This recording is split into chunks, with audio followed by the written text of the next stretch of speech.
नमस्कार दोस्तों, एक बार आप सभी का फिर से बहुत बहुत स्वागत है आप सभी के अपने YouTube चैनल डियर गुरुजी पर। सो गाइस, जितने लोग यहाँ पर जुड़ रहे हैं सभी का स्वागत है, वेलकम है। और आप सभी को पता है जैसा कि डेली यहाँ पर जो आप सभी के लिए इंपॉर्टेंट जो क्लास है चलती रहती है। इसके अलावा साथियों, अगर आप लोग यहाँ पर हमारे टेलीग्राम ग्रुप से अभी तक नहीं जुड़े हैं तो आप लोग जो है जुड़ सकते हैं। इंस्टाग्राम पर जो फॉलो नहीं किया कर लीजिए। इसके बाद साथियों, आप सभी होता है मेरी जो क्लासेस है डेली बेसिस पर अनअकैडमी के प्लेटफॉर्म पर चलती हैं, ठीक है। वहाँ पर क्लासेस चलती हैं, तो ये हमारा इन्वाइट कोड है डियर गुरुजी। इस कोड की वजह से आप लोग मेरी क्लासेज जो है वहाँ पर ले सकते हैं। और अनअकैडमी में जुड़ने के लिए सिंपल सा फंडा क्या भाई, अनअकैडमी का लर्निंग ऐप डाउनलोड करो, गेट स्टार्टर पे क्लिक करो, स्टेप 2।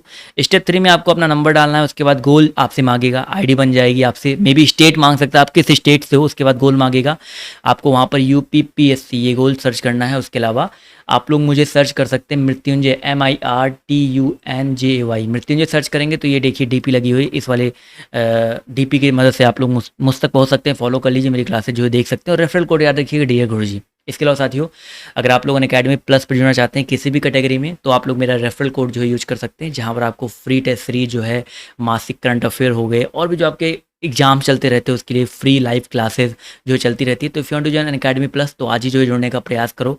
हमारा कोड याद रखिएगा डियर जी, इस कोड की मदद से आप लोग जो है हमारे प्लेटफॉर्म से जो है जुड़ सकते हैं। तो चलिए स्टार्ट करते हैं आज के इस सेशन को। देखिए, कल आप सभी को पता है यहाँ तक हुआ था, जिसने वीडियो देखा होगा आप सभी को पता होगा आपका यहाँ तक हो चुका था। और आज का जो पहला प्रश्न देखिए आपके सामने यहाँ पर ये रहा। बहुत ही सिंपल सा क्वेश्चन है। कह रहा है भाई 6 टीम है एक फुटबॉल प्रतियोगिता में, प्रत्येक टीम को शेष अन्य टीमों से एक एक मैच खेलना है। भाई टोटल 6 टीम है, ठीक है। और एक फुटबॉल प्रतियोगिता में प्रत्येक टीम को अन्य टीमों से एक एक मैच खेलना है, तो कुल कितने मैच खेले जाएंगे। इसका एक सिंपल सा शॉर्ट ट्रिक होता है कि 6 टीम है, उनको भाई जो 6 टीम है, एक टीम अगले 5 टीमों के साथ खेलेगी ना, तो 6 गुणे 5 कर दो, तो टोटल मैच कितने हो जाएंगे। क्योंकि भाई एक टीम 5 मैचों के साथ खेल रही है, तो डिवाइड बाई 2 कर देते हैं, तो आपका कितना आ जाता है, 6 पंचे 30/2, 15 आ जाता है। ये तो हो गया भाई शॉर्ट ट्रिक हो गया, भाई 15 यहाँ पर आ गया।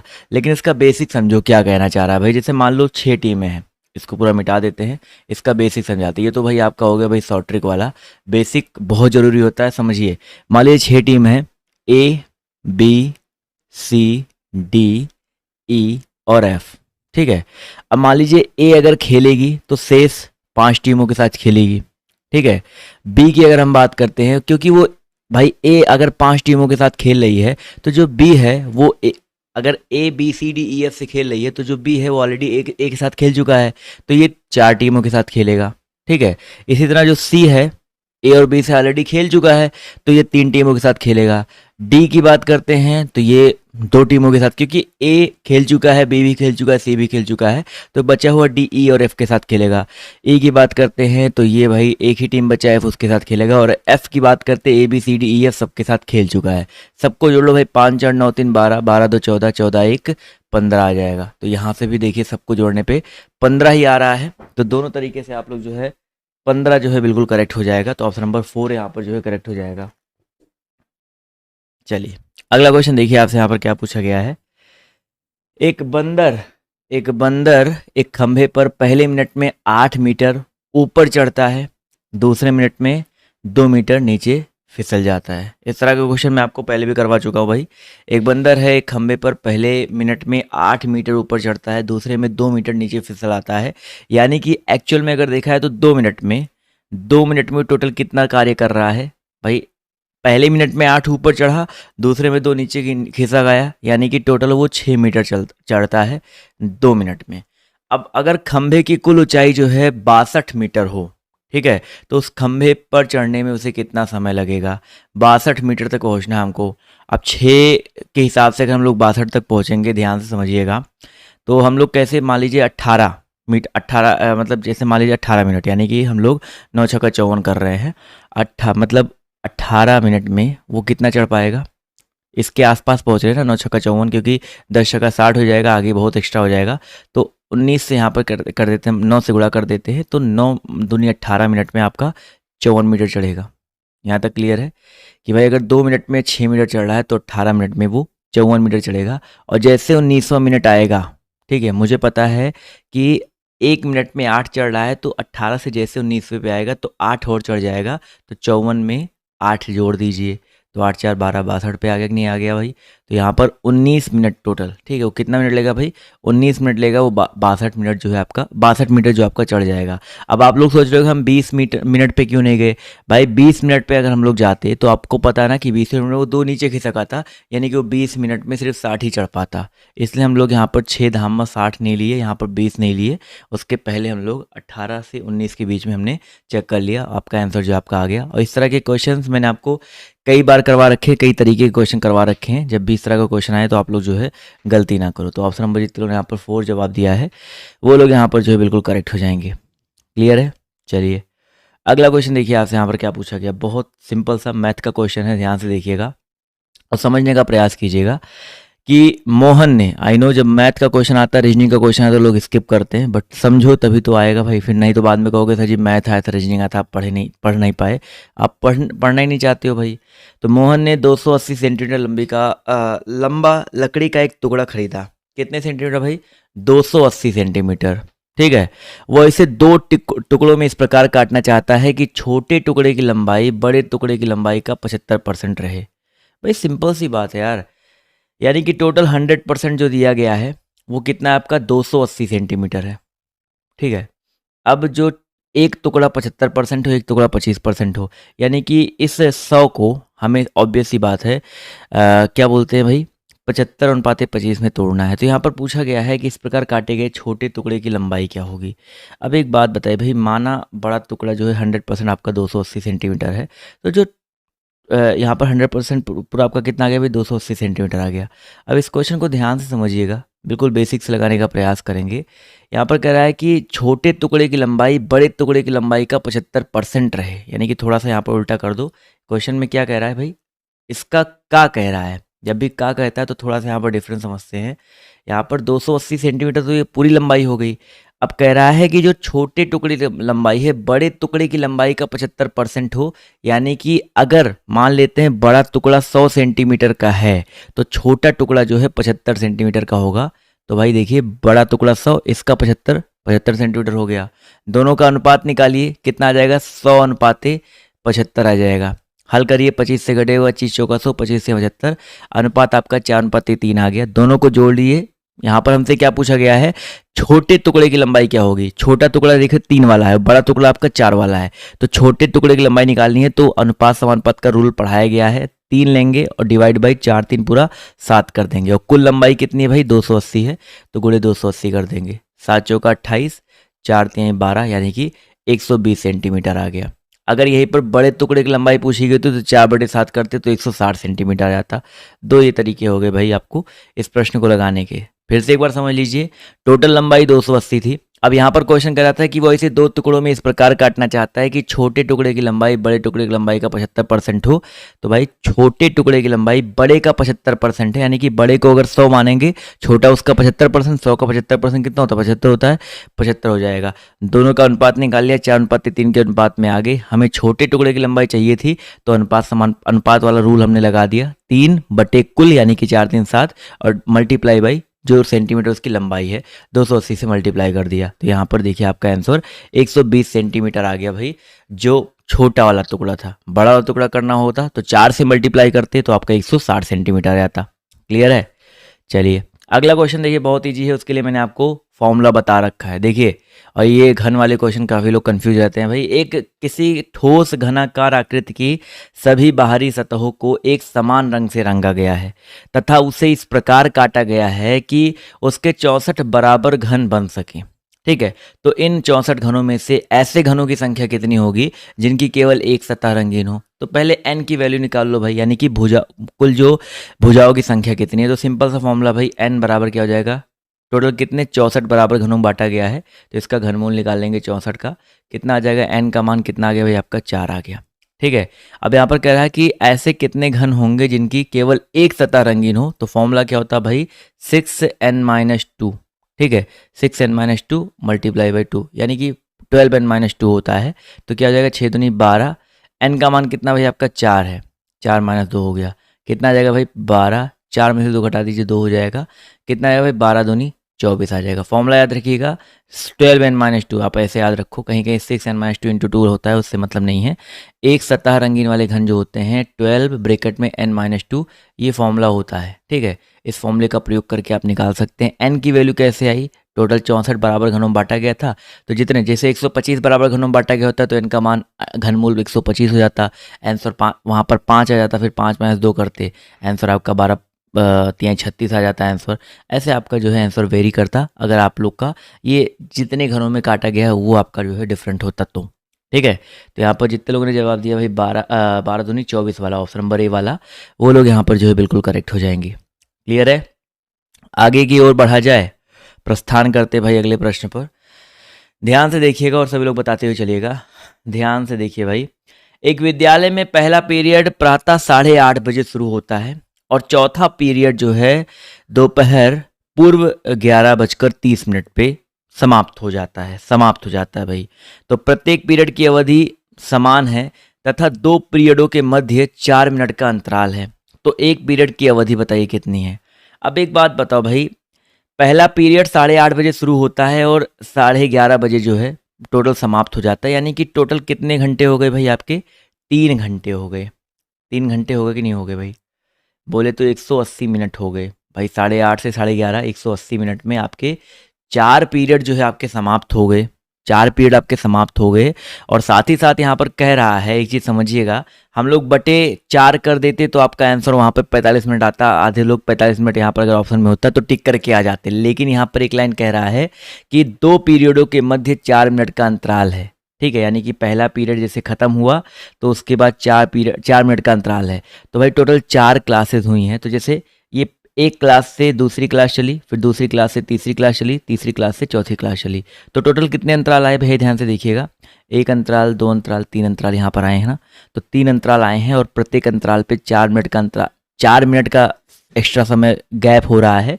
तो 180 मिनट में से 4 तिहाई 12 घटा देंगे तो टोटल आपका जो समय आया, पढ़ाने का समय या पीरियड का समय आया 168 मिनट आया। और ये 4 क्लासेस का है तो डिवाइड बाई 4 कर देंगे तो एक क्लास का समय आ जाएगा 4 चौका 16, 4 दूनी 8, यानी कि 42 मिनट, ठीक है।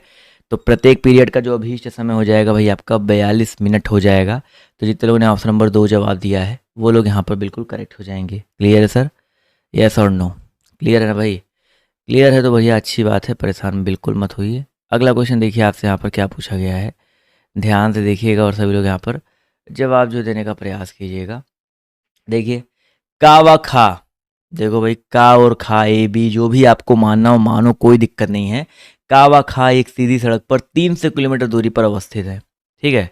कितनी दूरी पर अवस्थित भाई, 300 किलोमीटर दूरी पर अवस्थित है। फिर कह रहा है कि राम कार के द्वारा 60 किलोमीटर प्रति घंटा की गति से का शहर से खा शहर की ओर चलता है। मान लेते हैं ये का है भैया, ये आपका खा है, यहाँ पे लिख देता हूँ का, और ये हमारा खा है। इनके बीच की दूरी कितनी भाई आपकी 300 किलोमीटर है।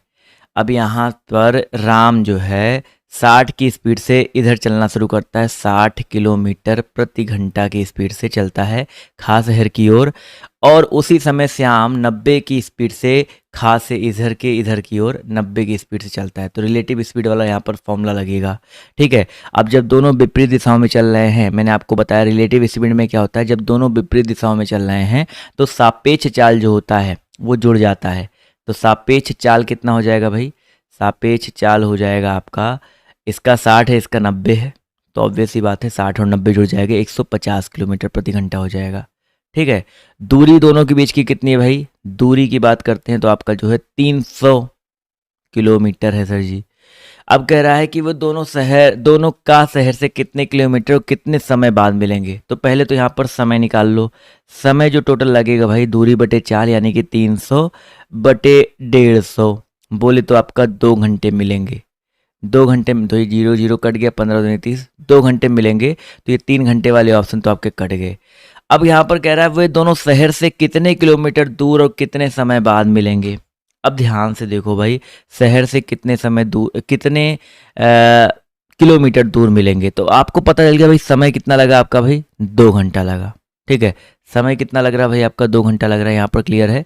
अब यहाँ पर किससे दूरी पूछे गए, दोनों का शहर से कितने किलोमीटर दूर, और कार से जो गाड़ी चली थी उसकी स्पीड कितनी थी, 60 किलोमीटर प्रति घंटा था। यानी कि कार से 60 किलोमीटर प्रति घंटा की चाल से चला जाए तो कितनी दूरी आएगी, दूरी बराबर कितना हो जाएगा भाई, चाल गुणे समय। चाल कितना है, 60 है, और टोटल समय कितना लगेगा, 2 घंटे का समय लगा, गुणे 2 कर दो, यानी कि 120 किलोमीटर आ जाएगा। तो टोटल कितना आंसर आ गया भाई, 120 किलोमीटर और 2 घंटा। तो ऑप्शन नंबर 3 वाला यहाँ पर करेक्ट हो जाएगा।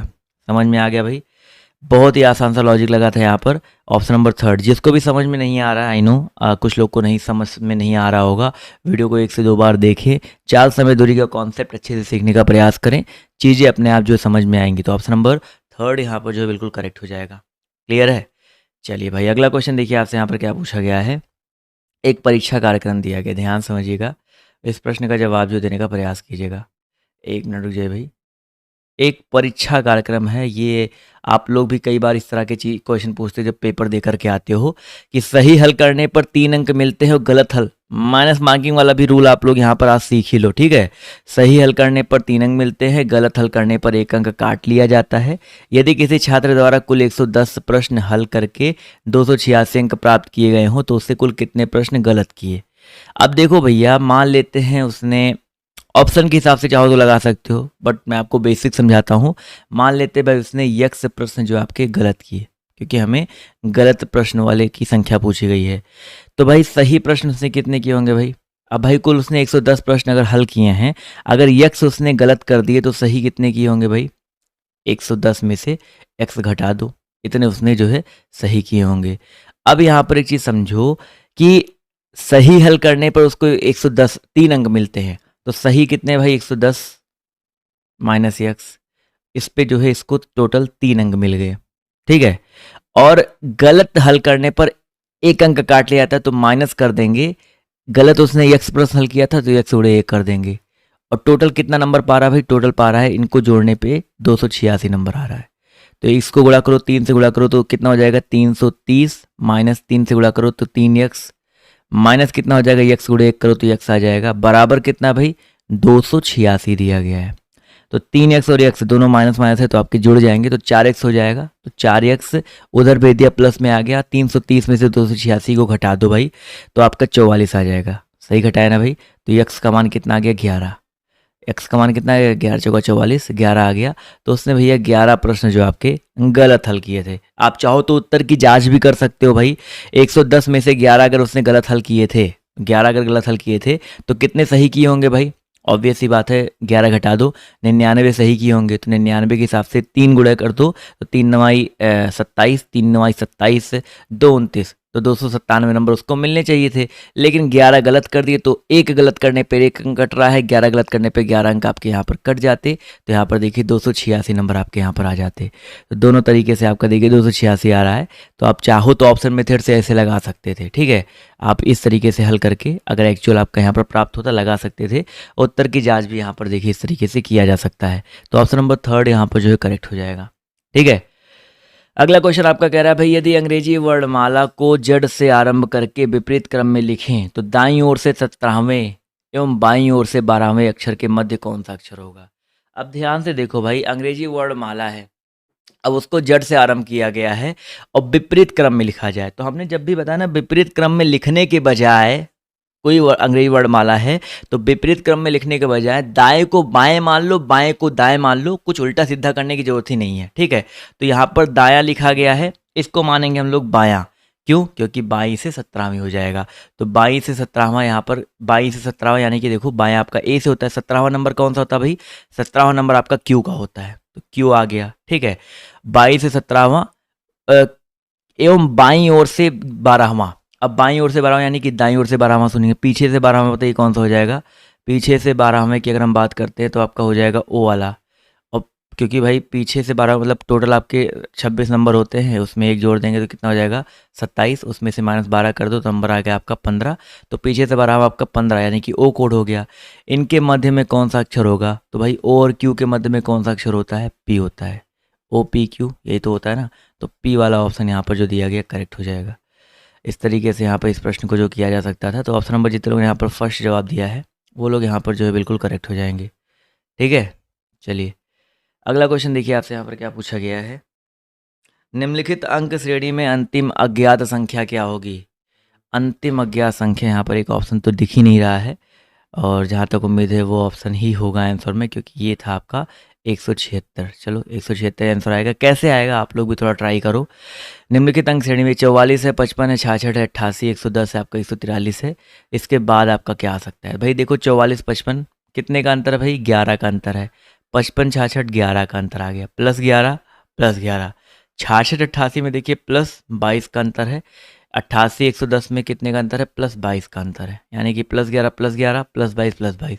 110 और 143 देखिए +33 का अंतर है। तो ऑब्वियस सी बात है 143 में फिर से हम लोग 33 ऐड करेंगे। तो ऐड कर लिए भाई 3 3 6 4 3 7 1 176 आएगा, जो कि ऑप्शन में दिख ही नहीं रहा था, बट कोई बात नहीं, समझ में तो आ गया ना भाई। 176 जो यहाँ पर दिया गया है ये यहाँ पर जो है करेक्ट हो जाएगा। क्लियर है? जितने लोगों ने यहाँ पर जवाब दिया है 176, वो लोग यहाँ पर जो है बिल्कुल करेक्ट हो जाएंगे। समझ में आ गया सर जी? चलिए अगला क्वेश्चन देखिए आपसे यहाँ पर क्या पूछा गया है। ध्यान से देखिएगा और सभी लोग यहाँ पर जवाब जो देने का प्रयास कीजिएगा। इस प्रश्न का जो सही उत्तर आपका क्या हो सकता है? अगला क्वेश्चन आपके सामने ये रहा। बहुत बढ़िया क्वेश्चन है। इस तरह के क्वेश्चन आपके मान के चलिए एक तो फिक्स है, 1 से 2 क्वेश्चन आपके फिक्स है, पेपर में आने ही आने हैं। क्या कह रहा है भाई? कथन सभी बसें सड़क हैं। तो ये मान लेते हैं बस है भाई, और सभी बस क्या आपका भाई? सड़क है। सभी बसें आपकी क्या है? सड़क हैं। और सभी सड़क नदी है। सभी सड़क आपके क्या है भाई? नदी है। ये भी याद रखिएगा। फिर कह रहा है कि निष्कर्ष कह रहा है सभी बसें नदी है, बस यहाँ नदी यहाँ। तो अंदर से बाहर देखेंगे तो बिल्कुल सही बात है, अंदर बस नदी बिल्कुल सही है। कुछ सड़कें देखो, जब भी सभी बस सभी वाला हो तो कुछ वाला कथन आंख बंद करके पढ़ो ही मत, सही ही होगा। ठीक है, कुछ नदियाँ सड़क हैं तो कुछ वाला कथन सही ही होगा, कोई दिक्कत नहीं है। और कुछ नदियाँ बस है, ये भी सही होगा। यानी कि यहाँ पर देखा जब भी 2 पॉजिटिव कथन हो और यहाँ पर ऑप्शन निष्कर्ष भी सारे के सारे पॉजिटिव वाले ही हों, तो ऑब्वियस सी बात है यहाँ पर सही ही होगा। कुछ सब उपयुक्त सभी यहाँ पर जो है करेक्ट हो जाएगा। ठीक है, तो जितने लोगों ने यहाँ पर जवाब दिया ऑप्शन नंबर 4 वाला, वो लोग यहाँ पर बिल्कुल करेक्ट हो जाएंगे। सारे के सारे कथन है। अब निष्कर्ष आपके यहाँ पर जो है सही है। वेन आरेख बनाना सीख जाओ तो क्वेश्चन आपके बहुत आसान हो जाते हैं। ठीक है, क्लियर है?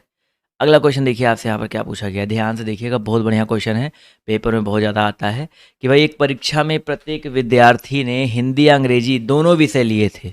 ठीक है, 80% विद्यार्थियों ने हिंदी विषय लिया और अंग्रेजी विषय लेने वाले विद्यार्थियों की संख्या हिंदी विषय लेने वाले विद्यार्थियों की संख्या की आधी है। तो विद्यार्थियों की संख्या आधी है, तो ऐसी स्थिति में कितने विद्यार्थियों ने दोनों विषय लिए हैं? अब समझो ध्यान से इस प्रश्न को। इसमें कहना क्या जा रहा भाई? अब दोनों विषय लेने वाले विद्यार्थियों की संख्या यहाँ पर कितनी हो जाएगी? मान लेते हैं भाई टोटल आपके यहाँ पर 100 विद्यार्थी हैं, 100% विद्यार्थी हैं। ठीक है, अब 80% विद्यार्थियों ने जो है अंग्रेजी विषय हिंदी विषय ले लिया है। इसमें से 80% लोगों ने जो आपके हिंदी विषय लिया है। ठीक है, अब बचे कितने भाई? 20% लोग और बचे हैं। फिर कह रहा है अंग्रेजी विषय लेने वाले विद्यार्थियों की संख्या हिंदी विषय लेने वाले विद्यार्थियों की संख्या की आधी है, यानी कि 40% ऐसे विद्यार्थी हैं जिन्होंने जो आपके हिंदी विषय जो है अंग्रेजी विषय लिया है। तो ऐसी स्थिति में कितने विद्यार्थियों ने जो है दोनों विषय लिए होंगे? अब देखो ध्यान से, 80 विद्यार्थियों ने जो है ले लिया क्या बोलते हैं आपका हिंदी, उसके आधा 40 ने ले लिया आपका क्या बोलते हैं इंग्लिश ले लिया। अब मुझे पता है कि दोनों जोड़ने पे 120% आ रहा है। कितना आ रहा है भाई? 120% आ रहा है। और टोटल परसेंटेज कितना होता है भाई आपका? 100% होता है। तो यहाँ पर जो ये एक्स्ट्रा 20% आ रहा है ये कॉमन होगा ना, इन्होंने हिंदी अंग्रेजी दोनों लिया होगा, इसी वजह से ये 20% यहाँ पर जो आ रहा है ऐसे विद्यार्थी होंगे जिन्होंने दोनों विषय लिए होंगे। ठीक है, एकदम लॉजिक से चलता है। यहाँ पर आपके पेपर में अगर मैथ भी आएगा तो वो मैथमेटिकल रीजनिंग वाला मैथ आएगा। ठीक है, जिसको आप लोग बिल्कुल रीजनिंग लॉजिक के माध्यम से जो है आसानी से सॉल्व कर सको। तो ऑप्शन नंबर जितने लोगों ने यहाँ पर जवाब दिया है फर्स्ट वाला, वो लोग यहाँ पर जो है बिल्कुल करेक्ट हो जाएंगे। क्लियर है? चलिए अगला क्वेश्चन देखिए आपसे यहाँ पर क्या पूछा गया है। ध्यान से देखिएगा। एक व्यक्ति की वर्तमान आयु उसके पुत्र की आयु से 5 गुना अधिक है। एक व्यक्ति की वर्तमान आयु उसके पुत्र की आयु से 5 गुना अधिक है। यदि 7 वर्ष बाद दोनों की आयु का योग 68 वर्ष हो तो पुत्र की वर्तमान आयु बताइए क्या हो जाएगी? बिल्कुल सिंपल सा क्वेश्चन है भाई। एक व्यक्ति की वर्तमान आयु उसके पुत्र की आयु से 5 गुना अधिक है, यानी कि मान लेते हैं पुत्र की आयु x है तो उस व्यक्ति की आयु 5x हो जाएगा, क्योंकि 5 गुना अधिक है। 7 साल बाद, यानी कि 7 साल बाद ये x+7 हो जाएगा, और ये कितना हो जाएगा भाई? 5x+7 हो जाएगा। इन सब का योग देखिए, इन दोनों की आयु का योग जो है कितना दिया गया आपका? 68 दिया गया है। यही तो है ना। तो भाई x प्लस 5x और प्लस 7 7 14, तो 6x हो जाएगा और प्लस 14 बराबर कितना आ जाएगा भाई आपका 68 आ जाएगा। 6x का मान कितना आ गया, घटे भाई 68 में से 14 घटाएंगे 54 हो जाएगा। तो x का मान कितना आ जाएगा भाई 54/6, बोले तो आपका 9 आ जाएगा। 9 वर्ष आ गया और यक्स हमने पुत्र की एज मानी थी, तो 9 वर्ष वाला ऑप्शन जो दिया गया है बिल्कुल करेक्ट हो जाएगा। ठीक है, जितने लोगों ने ऑप्शन नंबर 4 जवाब दिया 9 वर्ष, वो लोग यहाँ पर जो है बिल्कुल करेक्ट हो जाएंगे। क्लियर है सभी लोग। चलिए ये तो हो गया भाई 37 नंबर क्वेश्चन। 38 की तरफ बढ़ेंगे, परेशान मत होइए। बहुत ही बढ़िया क्वेश्चन 38 वाला, देखते हैं कितने लोग सही जवाब दे पाते हैं भाई। यदि प्लस का अर्थ गुणा है, माइनस का अर्थ भाग हो, तो इसका मान बताइए कितना हो जाएगा। सिर्फ प्लस और गुणा से प्लस का अर्थ गुणा है और माइनस का अर्थ भाग है, तो प्लस और माइनस को ही सिर्फ चेंज करना है। सभी लोग यहाँ पर चेंज करते हुए चलेंगे। देखते हैं कितने लोग यहाँ पर सही जवाब देते हैं भाई। एक प्लस, तो प्लस का अर्थ क्या है, गुणा है, तो गुणे 1 कर देंगे। माइनस का मतलब भाग है, तो भागे 1 कर देंगे। फिर प्लस है तो गुणे 1, फिर माइनस है तो भागे 1, फिर प्लस है तो गुणे 1, फिर माइनस आ रहा है तो भागे 1 और भागे 1 कर देंगे। ये तो हो जाएगा ना। अब यहाँ पे इस क्वेश्चन को हल कैसे करेंगे, एक गुणे जहाँ भाग है उसको 1/1 कर दो। ठीक है, ठीक है, 1/1 कर दिया। फिर गुणे आपका 1/1 यानी कि 1/1 कर दीजिए। फिर गुणे है 1/1 यानी कि 1/1 और भागे 1 ऊपर आपका 1 चला जाएगा। ठीक है, सबका मल्टीप्लाई करिए भाई, 1 1 1, कोई मतलब है नहीं, मल्टीप्लाई करेंगे तो आपका 1 ही आएगा, क्योंकि 1 को भाग दो 1 से, 1 को गुणा करो 1 से, आंसर आपका 1 ही आता है। ये तो मैंने समझाने के लिए आपको ये इतना कर दिया। बट यहाँ पर ऑप्शन नंबर जितने लोगों ने यहाँ पर जवाब दिया है भाई फर्स्ट वाला, वो लोग यहाँ पर जो है बिल्कुल करेक्ट हो जाएंगे। ठीक है, जितने लोगों ने यहाँ पर फर्स्ट वाला जवाब दिया है वो लोग यहाँ पर जो है बिल्कुल करेक्ट हो जाएंगे। क्लियर है सर। चलिए कोई दिक्कत नहीं भाई। अगला क्वेश्चन देखिए आपसे यहाँ पर क्या पूछा गया है, ध्यान से देखिएगा और सभी लोग यहाँ पर जवाब जो देने का प्रयास कीजिएगा। अगला क्वेश्चन आपके सामने यहाँ पर देखिए आ रहा कि एक व्यक्ति ने चित्र की ओर संकेत करते हुए विजय ने कहा, एक व्यक्ति के चित्र की ओर संकेत करते हुए विजय ने कहा कि इसकी माँ, यानी कि व्यक्ति की माँ विजय के पिता के पुत्र की पत्नी है। तो भाई व्यक्ति हो गया, व्यक्ति की जो माँ है विजय के पिता के पुत्र, भाई विजय के पिता का पुत्र यानी कि खुद विजय हो सकता है, उसका कोई भाई हो सकता है। तो ये ऐसे लिखते हैं, विजय के पिता के पुत्र, बोले तो खुद विजय हो जाएगा, पुत्र इसकी माँ मेरे पिता के पुत्र की पत्नी है, पुत्र की पत्नी यानी कि विजय की भी पत्नी हो सकती है। अब विजय का कोई सगा भाई बहन नहीं है, तो ये खुद विजय की पत्नी हो जाएगी भाई। तो यहाँ पर विजय से तो यह चित्र विजय से किस प्रकार संबंधित है, तो ये चित्र जो है व्यक्ति का, मतलब भाई देखो इसकी माँ है और विजय जो है व्यक्ति की माँ, विजय जो है व्यक्ति की बेसिकली जो माँ है उस विजय की पत्नी हो जाएगी। तो यहाँ पर व्यक्ति का संबंध क्या हो जाएगा, विजय व्यक्ति उसका बेटा हो जाएगा। तो यहाँ पर क्या हो जाएगा भाई, पुत्र वाला जितने लोग संबंध जवाब दे रहे हैं वो लोग यहाँ पर जो है बिल्कुल करेक्ट हो जाएंगे। जितने लोगों ने यहाँ पर पुत्र जवाब दिया है साथियों, वो लोग यहाँ पर बिल्कुल करेक्ट हो जाएंगे। क्लियर है। चलिए जितने भी लोगों ने यहाँ पर पुत्र जवाब दिया है सर जी, वो लोग यहाँ पर बिल्कुल करेक्ट हो जाएंगे सर। चलिए कोई बात नहीं सर। अगला क्वेश्चन देखिए आपसे यहाँ पर क्या पूछा गया है, देखते हैं कुछ क्वेश्चन हाँ बचे हुए हैं अभी। जिस प्रकार अंतर संबंध, यानी कि यहाँ पर बताना है जिस प्रकार अंतर युग्म लाल एवं रंग में संबंध, जिस प्रकार लाल का संबंध रंग से है उसी प्रकार बताइए यहाँ पर और कौन सा संबंध है। लाल रंग होता है, सिगरेट धुआं, लाल एक प्रकार का रंग है, तो इस प्रकार से यहाँ पर सिगरेट कोई धुआं नहीं है, दूध कोई मलाई नहीं है, चाय कोई दूध नहीं है, जल कह सकते एक द्रव होता है। जिस प्रकार लाल एक रंग होता है उसी प्रकार जल एक द्रव होता है। तो ऑप्शन नंबर जितने लोगों ने यहाँ पर 4 जवाब दिया है वो लोग यहाँ पर बिल्कुल करेक्ट हो जाएंगे। ठीक बा। चला अगला क्वेश्चन देखो आपसे यहाँ पर क्या कह रहा है। 1 किलोमीटर लंबी ट्रेन 1 किलोमीटर प्रति घंटा की गति से 1 किलोमीटर लंबी सुरंग को कितने समय में पार करेगी। देखो भाई एक ट्रेन की लंबाई कितनी है, 1 किलोमीटर लंबाई है, एक सुरंग को पार करना है 1 किलोमीटर, टोटल दूरी कितनी हो जाएगी भाई, पहले यही निकालेंगे टोटल दूरी। जब भी आपका ट्रेन वाला क्वेश्चन आए तो टोटल दूरी क्या होता है भाई, ट्रेन की लंबाई 1 प्लस सुरंग या जिस चीज को क्रॉस कर रहा है उसकी लंबाई 1 ही किलोमीटर दिया गया ना, तो कितना आ गया भाई आपका 2 किलोमीटर आ गया। तो उसकी चाल कितनी है, 1 किलोमीटर प्रति घंटा है, चाल कितना दिया गया भाई आपका 1 किलोमीटर प्रति घंटा। तो भैया हमसे समय पूछा गया है, समय बराबर क्या हो जाएगा, दूरी बटे चाल। दूरी कितना है 2, चाल कितना है 1, 2 बटे 1 यानी कि 2 आ जाएगा। तो 2 घंटा यहाँ पर जो आपका इसका समय आ गया।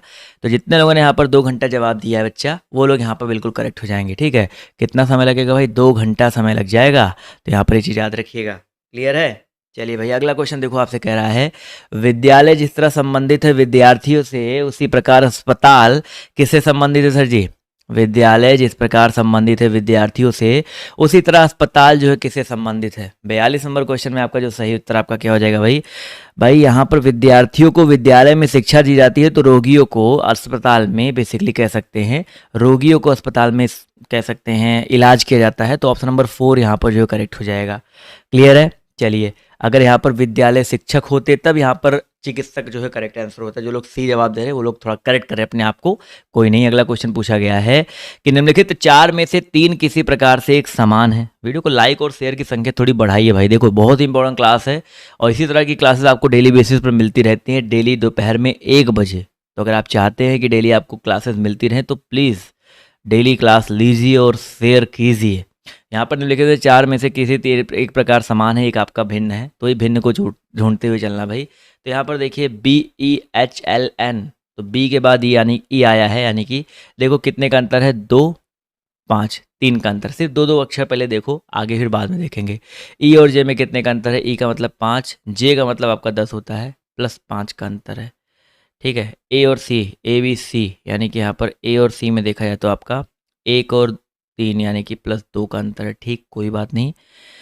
इसके बाद यहाँ पर 2 और 5 में +3 का अंतर था, +2 का अंतर, +5 का अंतर है। डी और के की बात करते हैं, यहाँ पर देखिए 4 और के यानी कि 11 +7 का अंतर, यानी कि दोनों में काफ़ी अलग अलग है। ठीक है, चलो कोई बात नहीं, 7 का अंतर है। उसके बाद के और क्यू में देख लीजिए, अब सारा में निकालना पड़ेगा भाई। अब देखो यहाँ पर सारा निकालना पड़ेगा, तो निकाल लेते हैं भाई। डायरेक्टली ऐसे लिखते हुए चल दे रहा हूँ कि डी और के में 7 का अंतर है, के और क्यू 11, 6, 17, 6 का अंतर है। क्यू और वी 17, 5, 17 और यहाँ पर 5, बिल्कुल सही बात है, 22 होता है, 5 का अंतर है। वी और जे की बात, जेड की बात करते हैं तो यहाँ पर देखिए आपका 4 का अंतर है। तो 7, 6, 5, 4। यहाँ पर देखिए 2 का अंतर, फिर यहाँ पर देखिए सी और आई मतलब 3 और 6, 6 का अंतर आ जा रहा है। तो 2 और 6 कोई डिफरेंस नहीं। 10 और यहाँ पर एल की बात करते हैं, +5 का अंतर आया, फिर +2 का अंतर आ गया। इसी तरह यहाँ पर देखिए +3 का अंतर आ रहा है, फिर यहाँ पर ई और एच में फिर से +3 का अंतर है, यानी कि तीसरा वाला ऑप्शन यहाँ पर डिफरेंट होगा। क्यों? क्योंकि तीसरा ऑप्शन एक ऐसा ऑप्शन है जिसमें 7, 6, 5, 4 यानी कि एक क्रमवार यहाँ पर जो है अंतर आ रहा है। तो इस वजह से ऑप्शन नंबर जो इसका 3 दिया गया है यहाँ पर, ये बिल्कुल करेक्ट हो जाएगा। ठीक है, जितने लोगों ने यहाँ पर ऑप्शन नंबर 3 जवाब दिया है वो लोग यहाँ पर जो है बिल्कुल करेक्ट हो जाएंगे। क्लियर है सभी लोग, यस और नो? जितने लोग यहाँ पर जो है जुड़े हुए हैं सभी लोग बताते हुए चलिएगा। क्लियर हो गया ना? अगला क्वेश्चन देखिए, आपसे यहाँ पर क्या पूछा गया है, ध्यान से देखिएगा। यदि सर को ये लिखा जाता है तो मैन को कैसे लिखा जाएगा। चलिए, इस प्रश्न का जो सही उत्तर आपका क्या हो जाएगा।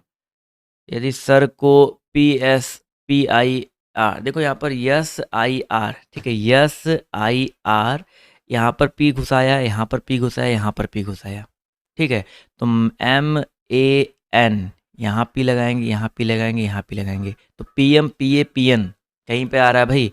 PM P और PN देखिए, हमने P जैसे यहाँ पर P बीच में घुसा दिया गया था ज़बरदस्ती, वैसे हमने यहाँ भी घुसा दिया। तो PM PA PN option number 2 यहाँ पर जो है करेक्ट हो जाएगा। अगला क्वेश्चन देखिए, आपसे यहाँ पर क्या पूछा गया है। कथन सभी प्रिंटर कंप्यूटर हैं और सभी कीबोर्ड कंप्यूटर हैं। कथन दिया गया है सभी प्रिंटर कंप्यूटर हैं। ठीक है, सभी प्रिंटर, ये प्रिंटर हो गया और ये कंप्यूटर हो गया, और सभी कीबोर्ड कंप्यूटर हैं। तो सभी कीबोर्ड कंप्यूटर हैं, यानी कि कीबोर्ड यहाँ भी आ सकता है। ठीक है, कीबोर्ड इसके अंदर भी आ सकता है। 2-3 तरीके से ये फिगर जो है 2 तरीके से बेसिकली बन सकता है। तो अभी हम लोग यही मानते हैं और निष्कर्ष निकालते हैं, सभी कीबोर्ड प्रिंटर हैं। तो क्या कीबोर्ड प्रिंटर सभी हो सकते हैं? मान लो अगर हम यहाँ पे भी बनाते तब भी कुछ ही होता, पूरा नहीं होता। तो यहाँ पर ये निष्कर्ष तो आपका सत्य नहीं है। ठीक है, सभी कंप्यूटर कीबोर्ड है। कंप्यूटर भाई पहली बात तो बाहर है और कीबोर्ड अंदर है, तो बाहर से अंदर में ये वाला भी गलत हो जाएगा। तो यहाँ पर ना तो भैया निष्कर्ष 1 निकल रहा है, ना तो निष्कर्ष 2 निकल रहा है। तो यहाँ पर ऑप्शन नंबर जो इसका 2 वाला दिया गया, ना तो निष्कर्ष 1 ना तो निष्कर्ष 2, ऑप्शन नंबर जो इसका 2 दिया गया बिल्कुल करेक्ट हो जाएगा। ठीक है, क्लियर है? चलिए भाई, अगला क्वेश्चन बहुत मज़ेदार क्वेश्चन है। इस तरह के क्वेश्चन देखिए इस समय बनने शुरू हो गए हैं और पेपर में बहुत आ रहे हैं। यहाँ पर देखिए, यहाँ पर ये नहीं चतुर्भुज त्रिभुज ये सब नहीं गिनना है, यहाँ पर ए से बी तक पहुँचने के प्रकार कितने हो सकते हैं। ठीक है, ए से बी तक पहुँचने के प्रकार कितने हो सकते हैं, देखो यहाँ पर गिनो ध्यान से। ए से स्टार्ट किया, एक तरीका आपका यह सिंपल सा एक तरीका आपका ये आ गया, ए से डायरेक्टली बी पर पहुँच गए, एक तरीका। दूसरा तरीका क्या भाई, ए ये हम लोग यहाँ दूसरा तरीका आ गया। फिर तीसरा तरीका क्या है, यहाँ से गए, ये आपका तीसरा तरीका आ गया। ठीक है, चौथा तरीका क्या भाई, यहाँ पर ये चौथा तरीका आपका ये हो गया। ठीक है, यहाँ डायरेक्टली इधर गए, यहाँ पे आ गए। पांचवा क्या है, यहाँ पर यहाँ से गए, यहाँ से गए, यहाँ पे आ गए। छः तरीका हो गया। सातवां तरीका पांच तरीका हो गया। और छठवां तरीका देखिए आपका ये यहाँ गए, यहाँ गए, यहाँ गए, फिर यहाँ पे आ गए। तो टोटल 6 तरीके हैं। ठीक है, कम से कम दूरी अगर पहुँचा जाए तो यहाँ पर टोटल आपके 6 तरीके हो सकते हैं। तो ऑप्शन नंबर 3 यहाँ पर जो करेक्ट हो जाएगा। चलिए, क्लियर है? तो ये चीज़ जो याद रखिएगा, ऑप्शन नंबर 3 यहाँ पर जो है बिल्कुल करेक्ट हो जाएगा। क्लियर है, समझ में आ गया? 6 तरीक़ों से चल सकता है।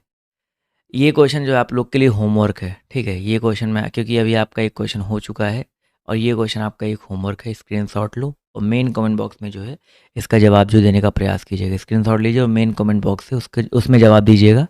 और आज की वीडियो जो है कैसी लगी आप लोग कमेंट करके जो बताइएगा और मिलते हैं आपसे फिर से अगली क्लास में।